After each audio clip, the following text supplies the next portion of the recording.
오늘 함께 은혜 나눌 하나님의 말씀은 사무엘하 18장 24절부터 33절입니다. 구약성경 494쪽에 있는 말씀입니다.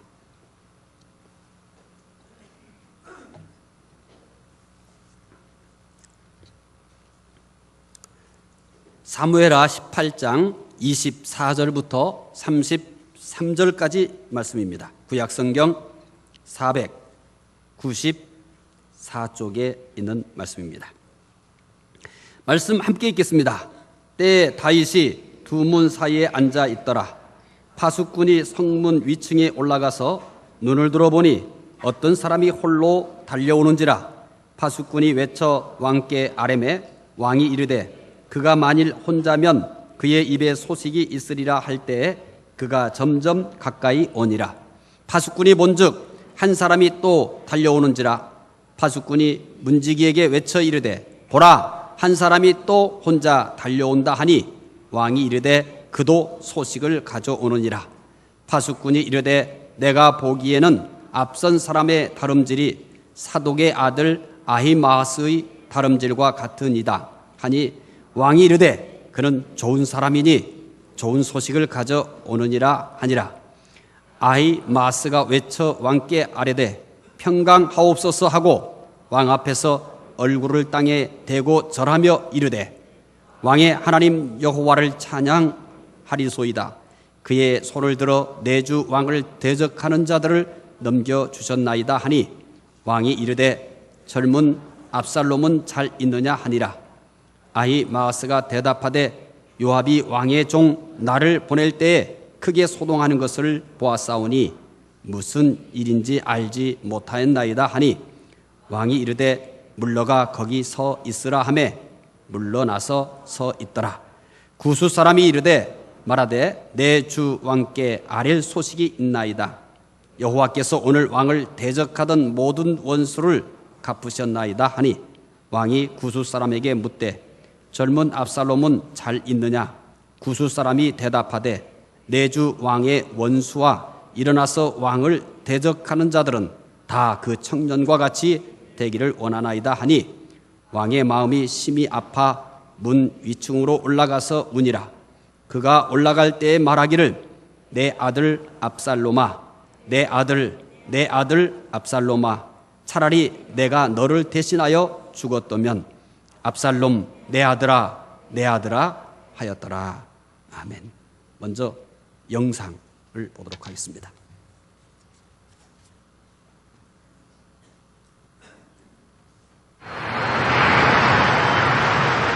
아이들은 자신의 꿈에 대해 어떤 생각을 갖고 있을까요?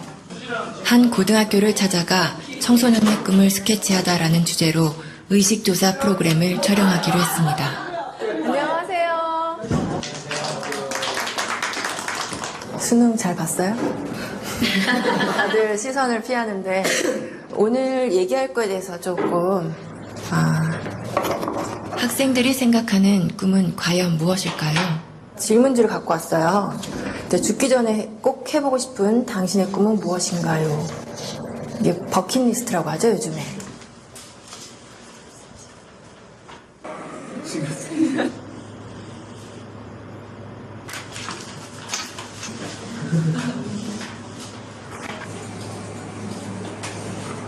학교 운동장에 농사 짓기? 이런 것도 있네요. 여기서 우리는 두 번째 질문을 해보았습니다. 앞으로 살 날이 1년밖에 남지 않았다면 당신의 꿈을 이루는 것과 5억 원이라는 돈을 선택하는 것 중에 어떤 걸 선택할 것 같아요? 꿈이요. 제 이름을 세상에 알리고 죽는 게 의미 있다고 생각합니다. 꿈을 이뤄서 5억보다 더 많은 돈을 벌면 돼요. 나 1년밖에 안 남았는데 끝까지 해야죠. 롤스로이스 타고 싶어요.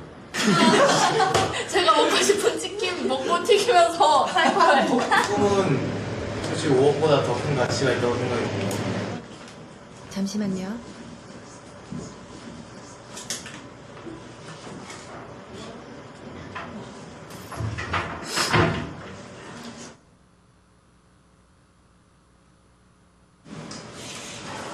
우리 온 가족이 함께 모여서 내 식구도 건강한 데서 좀 해보고 싶어. 하고 싶은 게 너무너무 많죠. 아들이랑 둘이서 배낭여행 한번 가고 싶어요. 아, 집 투어? 아들이랑? 저희 고향 양평으로 내려가서 그림같이 멋있는 집을 짓고 사랑하는 가족과 함께 행복하게 사는 게 제 꿈입니다. 조그만 극장이라도 하나 해줬으면 성진이가 하고 싶어 하는 거니까. 많은 추억이나 또 집사람한테 그동안 못 해준 거 그런 것만 생각나더라고요. 가족과 함께 여행을 하는 게 제 꿈입니다. 근데 할 수만 있으면 진짜 같이 한번 성진이 데리고 여행을 좀 해보고 싶습니다.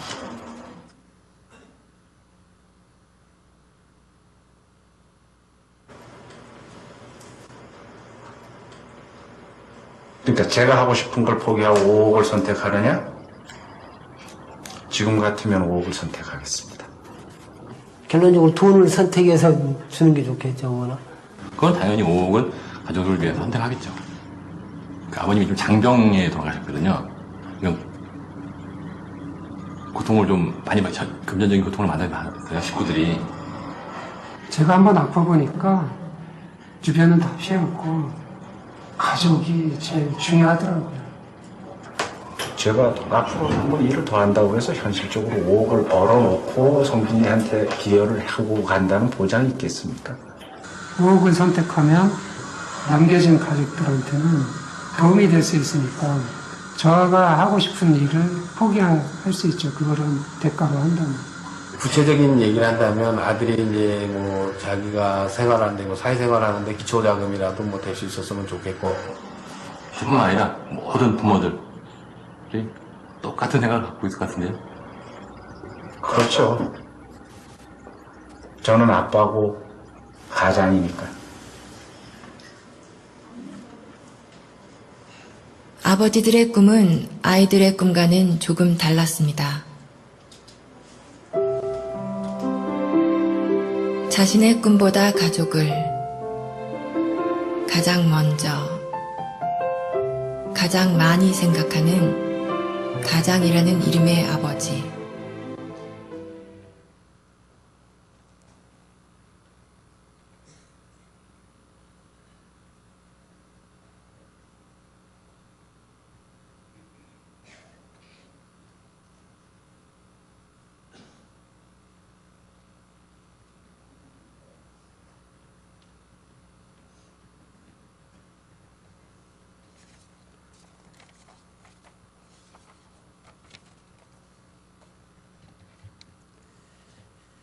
(2010년 9월 26일) MBC 일요일 밤에 오늘을 즐겨라의 한 초등학교 2학년이 쓴 시가 소개되었습니다. 아빠는 왜? 엄마가 있어 좋다. 나를 이뻐해 주어서. 냉장고가 있어 좋다. 나에게 먹을 것을 주어서. 강아지가 있어 좋다. 나랑 놀아주어서. 아빠는 왜 있는지 모르겠다. 이 시가 방송된 후 화제가 되자 많은 반응이 나타났습니다. 어린아이의 눈에 비친 아버지의 모습이 이렇다니 충격이다. 대한민국에서 살아가는 가장이자 한 아이의 아빠로서 참 슬프다. 혹시 이 글이 한 철없는 아이의 우연한 모습이라고 생각하십니까? 그렇다면 5살 된 아이들의 대화를 소개해 드리겠습니다. 5살인 어느 아이가 자기 집 계단 앞에서 동갑내기 친구와 이야기를 나누고 있었습니다. 너희 아빠는 어딨니? 난 한 번도 못 봤다. 그러자 질문을 받은 아이가 대답합니다.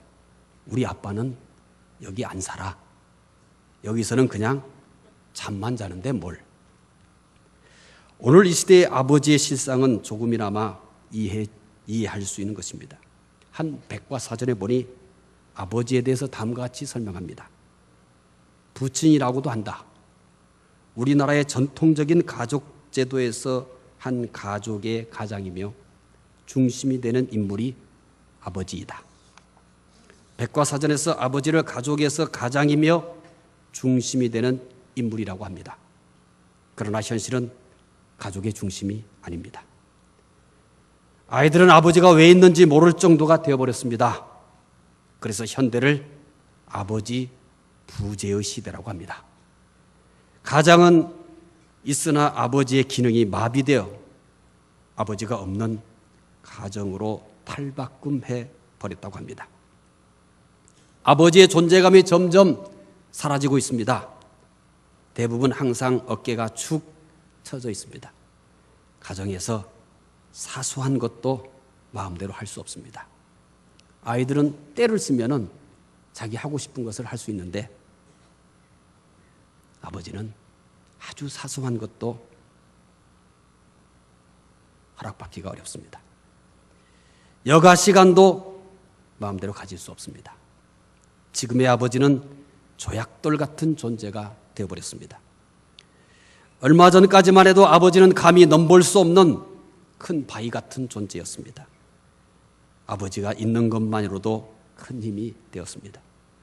신해철 씨의 아버지와 나라는 노랫말에서 잠시 아버지의 모습을 엿볼 수 있을 겁니다.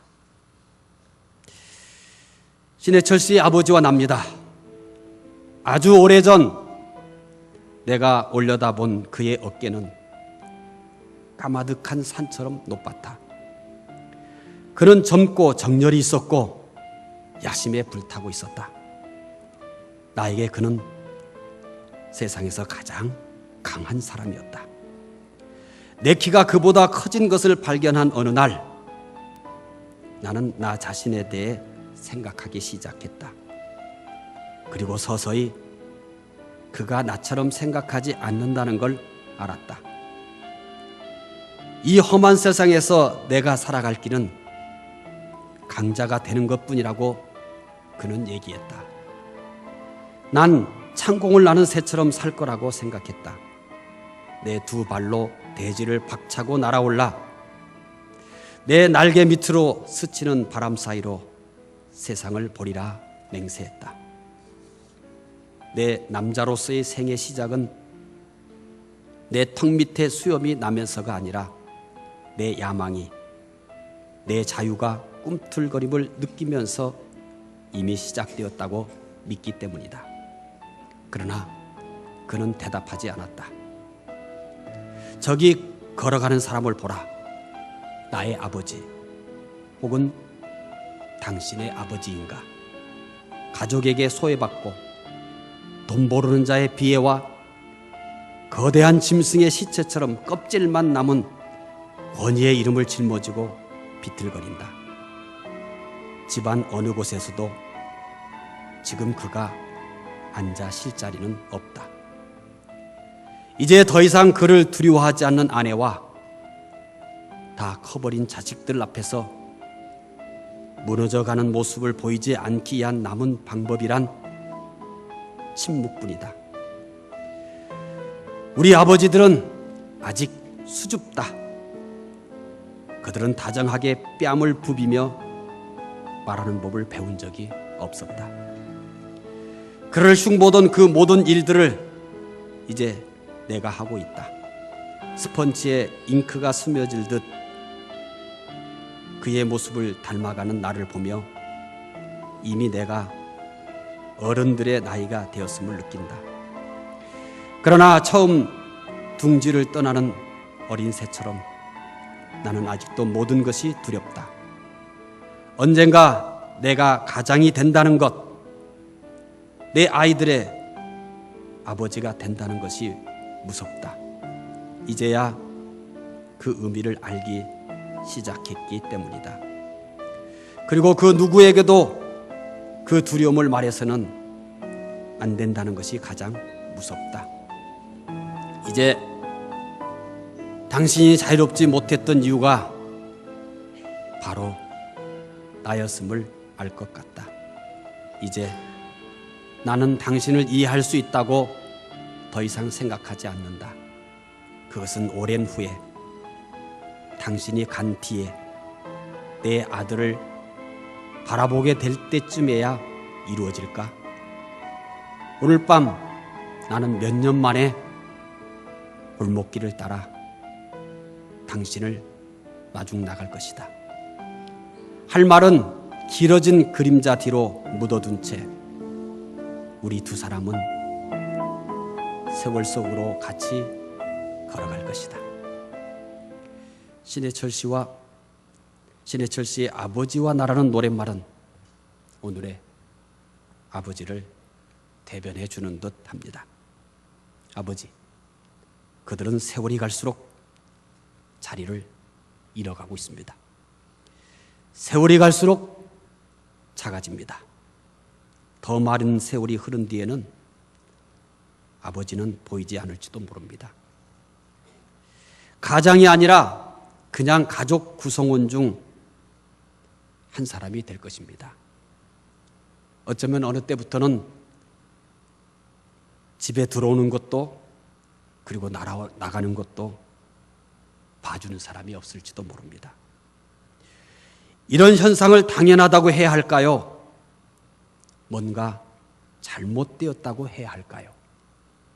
한 아버지의 이야기입니다.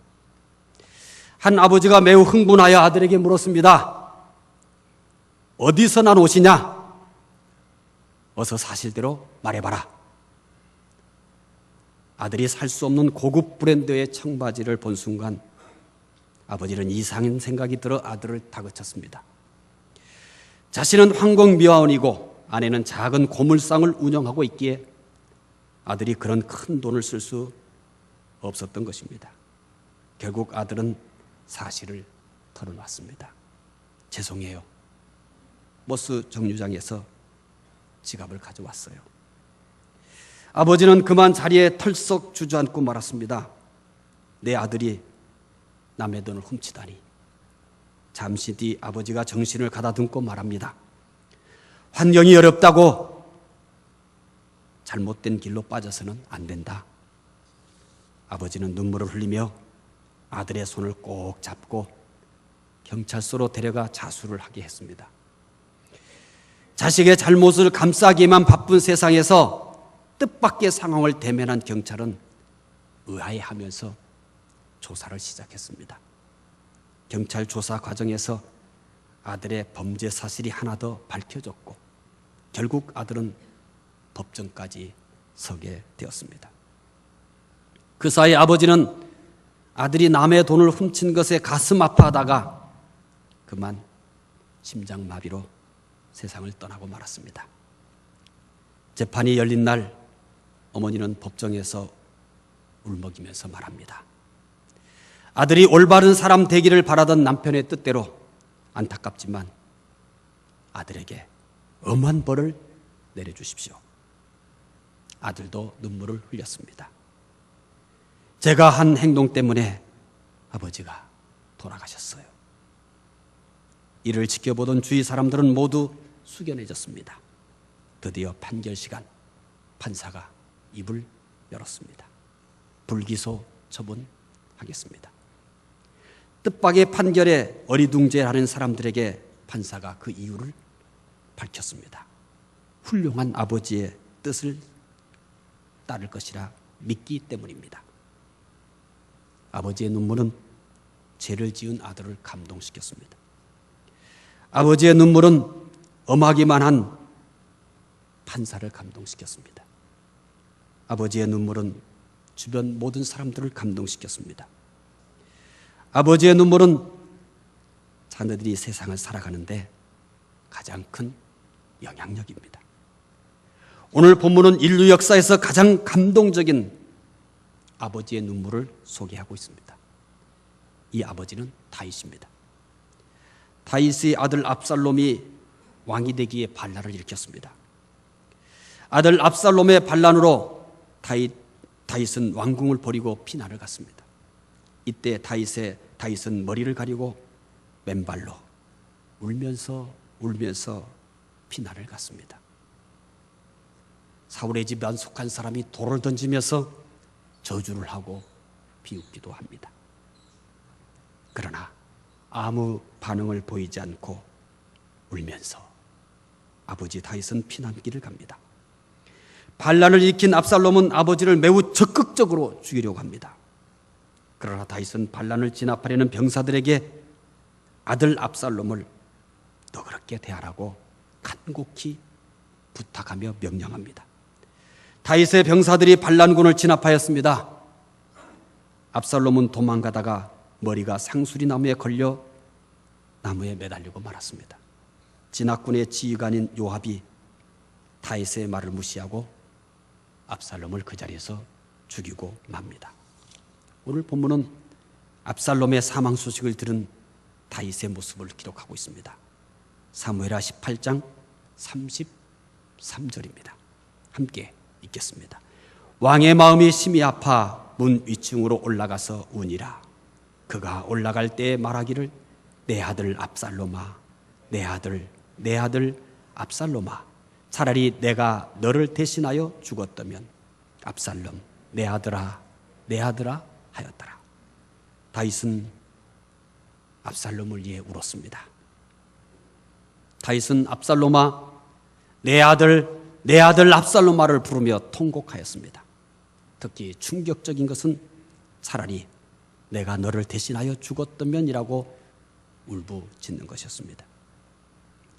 아들은 왕자리가 탐나서 아버지를 죽이고 왕이 되려고 반란을 일으켰습니다. 그러나 아버지 다윗은 그 아들을 어떻게든 살리려고 했습니다.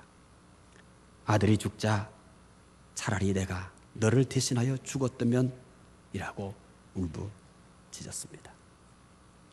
아들의 죽음에 아버지 다윗의 통곡은 모든 백성들의 슬픔이 되었습니다. 그들의 자녀가 죽은 것보다 더 큰 슬픔이 되었습니다. 모든 백성들은 머리를 숙였습니다. 그리고 숨소리조차 들리지 않을 만큼 그들은 숙연해졌습니다. 또한 전쟁에 승리하였지만 병사들은 패배한 것보다 더 부끄러워하며 조용히 성으로 돌아왔습니다. 어떤 패배보다도 부끄러운 모습으로 발소리조차 내지 않으려고, 아니 숨소리조차 들리지 않게 하려고 그들은 조용히 성으로 들어왔습니다. 아버지 다윗의 슬픔 때문에 그들은 그렇게 할 수밖에 없었습니다. 오늘도 많은 아버지들이 자녀를 위해 소리 없이 웁니다. 그들은 비록 소리 없이 울지만 통곡하며 우는 것보다 더 슬프게 웁니다. 아버지들은 눈물을 흘리지 않고 웁니다. 그들은 비록 눈물을 흘리지 않지만 눈물을 홍수처럼 흘리는 것보다 더 슬프게 웁니다. 다른 아이들보다 잘해주지 못해서 웁니다. 좋은 아버지가 되고 싶었습니다. 처음 그 아이가 태어났을 때 세상을 다 얻은 것처럼 그렇게 좋아했습니다. 그래서 정말 세상에서 제일 좋은 아버지가 되고 싶었습니다. 그러나 좋은 아버지가 되지 못했습니다. 아이를 품에 안고 사랑한다고 말하고 싶지만 그렇게 할 줄을 모릅니다. 그저 혼자만 좋아합니다. 어떤 아버지보다 좋은 아버지가 되고 싶었는데 지금에 와서는 좋은 아버지가 아닌 것 같습니다. 아이들은 내 얼굴만 보면 조용히 고개를 숙이고 자기들 방으로 돌아갑니다. 마치 만나지 말아야 될 사람을 만난 것처럼 그렇게 황급히 자리를 떠납니다. 좋은 남편이 되려고 했습니다. 처음 아내가 되는 그녀를 만났을 때 정말 행복했습니다. 세상에서 제일 행복하게 해주고 싶었습니다. 공주처럼 그렇게 해주고 싶었습니다. 그러나 좋은 남편이 되지 못했습니다. 사랑한다는 말 한마디 못했습니다. 미안하다는 말 한마디 못했습니다. 하기 싫어서가 아니라 할 줄 몰라서, 하는 것이 너무 어색해서. 그래서 이제는 좋은 남편이 되지 못했습니다. 좋은 가정을 만들고 싶었습니다. 세상에서 제일 행복한 가정. 그런데 좋은 가정도 만들지 못했습니다. 모두 자신의 무능함 때문이라고 생각하면서 웁니다. 오늘은 그 어떤 때보다 아버지들이 소리 없이 울고 있습니다. 소리 없이 울기 때문에 듣는 사람이 없습니다. 아는 사람도 없습니다. 그래서 사람들은 아버지는 울 줄 모르는 사람이라고 합니다. 눈물도 없는 사람이라고 합니다. 감정도 없는 사람이라고 합니다. 사랑도 없는 사람이라고 합니다. 그러나 아버지는 목석이 아닙니다. 감정도 있습니다. 사랑도 있습니다. 단지 표현하는 것이 어색해서 밖으로 나타내지 않을 뿐입니다. 그들도 그들의 아버지가 그렇게 사는 것을 봤습니다. 그래서 그들도 그들의 아버지처럼 살아야 된다고 생각하는 것입니다. 그들의 아버지도 다정다감하지 않았습니다. 사랑한다는 말을 평생 들어본 일이 없습니다. 품에 끌어안고 볼을 비벼준 적도 없습니다. 그들은 그들의 아버지로부터 그렇게 배웠습니다. 배우고 싶어서 배운 것이 아닙니다. 늘 보고 그러다 보니까 그렇게 된 것입니다. 사랑합니다. 그리고 늘 미안함도 가지고 있습니다. 그러나 너무 어색해서 표현하지 않을 뿐입니다. 그래서 아버지는 소리 없이 웁니다. 눈물 없이 웁니다. 아버지의 눈물은 결코 헛되지 않을 것입니다. 아버지의 눈물은 자녀를 세울 것입니다. 아버지의 눈물은 가정을 세울 것입니다. 아버지의 눈물은 교회를 세울 것입니다.